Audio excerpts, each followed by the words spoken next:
En fait, ouais, les superpositions, il y a une couple d'années, je faisais des peintures déjà sur bois, mais c'était vraiment juste comme assez carré, un layer. Puis j'ai réalisé comme, tu sais, tant qu'à travailler avec une matière qui est tellement malléable, que je pouvais découper des formes, etc., commencer à rajouter des couches, commencer à rajouter des cheveux en 3D, etc. Puis vraiment, comme ça a continué à évoluer, il est venu le concept des visages plus cachés, que là, je viens vraiment rajouter une couche par-dessus pour cacher, créer un peu plus de mystère et un peu plus de dynamisme dans l'œuvre aussi.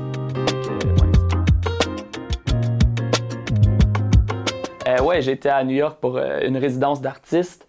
Ça a vraiment bien été. C'était à Mana Contemporary pour une fondation qui s'appelle SKEF. Puis, dans le fond, on était là 3 mois, juste dans le studio à créer sans arrêt. Presque pas mal 6 jours semaine, j'étais au studio. Donc, ça a été vraiment une opportunité de rencontrer plein de gens du milieu artistique, des artistes, des gens qui travaillent là. Puis, vraiment pousser ma créativité librement, loin de tous les soucis de la vie courante. Juste, j'étais vraiment dans un mindset de création et d'exploration. C'était vraiment bien.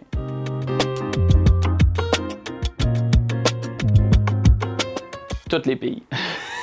Honnêtement, si mon art peut me permettre de voyager puis de pouvoir aller découvrir les scènes artistiques ailleurs, c'est vraiment un de mes rêves. Donc, pour tout de suite, les États-Unis. Après ça, je veux vraiment aller en Asie. Je vais peut-être avoir un projet en Chine l'année prochaine, mais c'est encore rien de certain. Puis après, on verra pour l'Europe et la suite.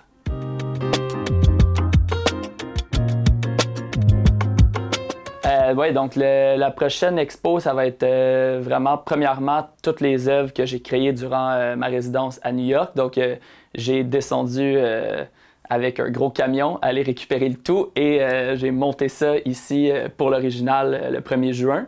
Donc, il y a ça, quelques œuvres précédentes de les autres années et quelques nouvelles œuvres que j'ai fait depuis mon retour à Montréal.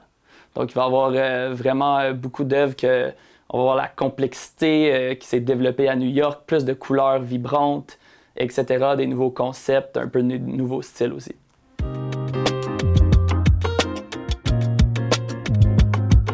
Oui, projet à venir, ben là, je veux vraiment cet été travailler sur des vraiment gros formats, vraiment essayer des nouvelles choses. À l'automne, un expo à Jersey City, puis j'ai aussi peut-être un art fair que je vais faire là-bas aussi, c'est à voir.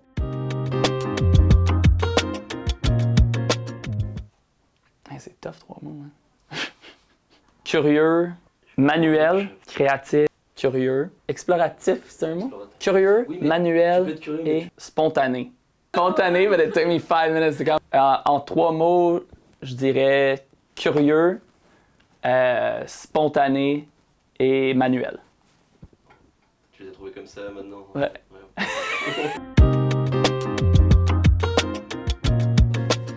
Je suis vraiment inspiré par le concept de la connexion des gens. Donc vraiment, quand que tu fais face à quelqu'un, qu'il y a le contact eye to eye qui se fait.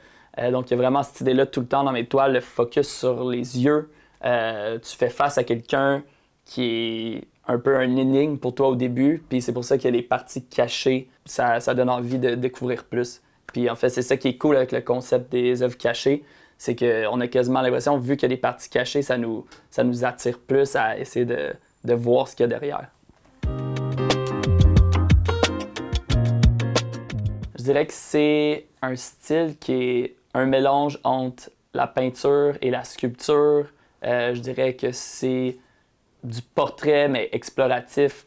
C'est comment apporter un côté un peu plus libre, comment amener du concept, mais toujours en restant dans le portrait.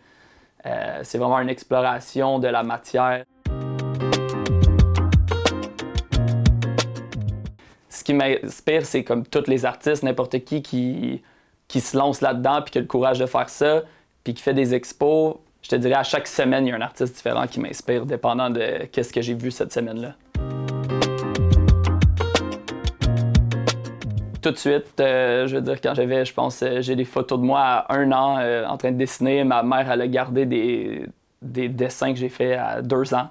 En fait, j'ai juste tout le temps fait de l'art, puis plus que ça a avancé dans ma vie, il y a eu des hauts et des bas, ça a eu plus de place, moins de place, on est occupé, on est moins occupé. Pour finalement, il y a quelques années, je me suis dit, bon, je vais arrêter de chercher à droite puis à gauche, comme il n'y a rien que j'aime plus que ça, fait que je vais juste faire ça tout le temps. Je dirais que ça a commencé vraiment de façon graduelle, assez naturellement. Ça commence en hobby, tu le fais de plus en plus, tu deviens meilleur, tu prends de la confiance. Après ça, j'ai fait une couple de petits expos, j'ai vendu à des amis d'amis, pris plus de confiance, mis plus de temps là-dessus, fait plus d'expos. Tu sais, c'est vraiment juste comme une étape à la fois que lentement, ça passe d'un hobby à quelque chose que tu fais tous les jours.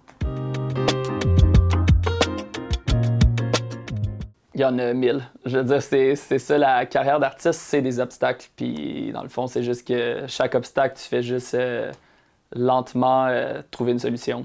Puis être patient, puis quand tu as des non ou tu as des trucs qui fonctionnent pas, faut juste pas se décourager, puis dire qu'il va y avoir d'autres opportunités après. Puis il y en a plein, mais ça se passe bien au final.